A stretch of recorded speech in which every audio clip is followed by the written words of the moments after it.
After weeks of persistently high infection rates, COVID cases in Scotland are now on the decline. The First Minister today sounded a note of optimism.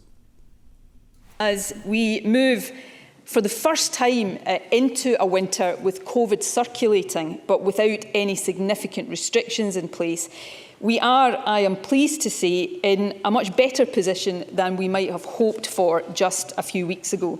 Cases have halved in the past 3 weeks, and we hope this will be followed by an easing of at least the direct COVID pressure on the NHS. We assessed Scotland's battle against the virus with the expert in infection and immunity, Dr. Christine Tait-Burkard. Christine, a positive message from the First Minister, is that justified? Yes, it is absolutely justified. We see that COVID cases are decreasing again. They're falling quite a rate. On the other hand, though, we have to still put a caveat on that, because a few weeks ago we had a lot of testing being done. We see in the ONS numbers that we still have a high population prevalence of COVID. But overall, we know now that despite schools being back, relatively few measures in the population, that we can keep COVID at a manageable level, which is good news for the winter to come. What yet might cause concern? What could tip this the wrong way? Well, actually, I'm slightly less concerned about COVID now, because we see that vaccination continues to have the effect that we were hoping for. We've got booster jabs on the way for the most vulnerable in the population. And we continue to see, for instance, today, news from NHS Grampian that 67% of people in ICU are not vaccinated, despite only being about 10% of the population at this point. So vaccination continues to do its thing. However, what we've also heard today is that cancer diagnoses are back to pre-pandemic levels, and we know that we're missing a lot of cancer diagnoses, so that is likely to rise. We also see more patients being admitted to hospital with severe illness that, if it would have been caught earlier for different reasons, whether people didn't go to the GP, couldn't get an appointment, or just didn't dare to get into the healthcare system because of fears of COVID transmission, these people end up in hospital with much more severe disease than we would have seen them if diagnosed earlier. So that puts additional pressure.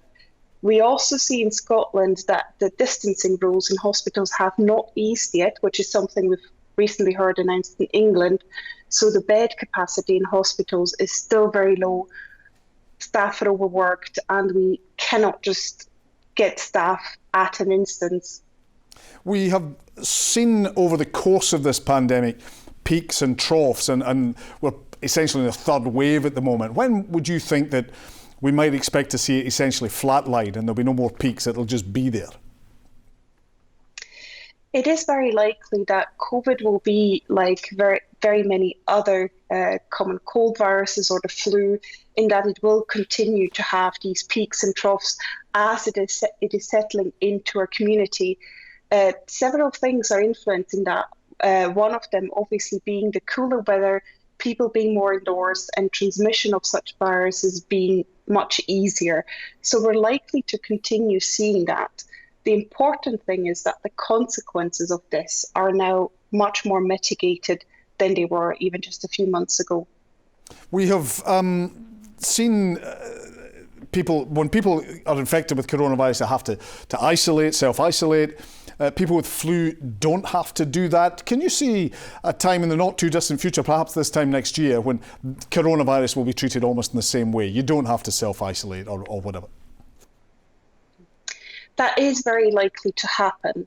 But we will still see, we know that with the normal flu season, we see a strain on the healthcare system, and coronavirus will continue to add that pressure on the healthcare system. That is very likely with this virus remaining amongst us. But it is likely that we're going to end up in a situation like that.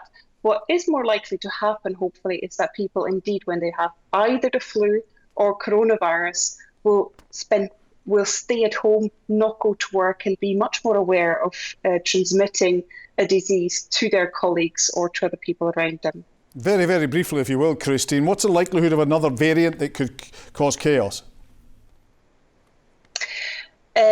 We're likely to have more variants, but I'm not sure whether they're going to cause chaos. It's less likely because the spectrum of protection from the vaccine has been proven to be relatively broad. Christine Tait-Burkard, thanks for joining us in Scotland tonight.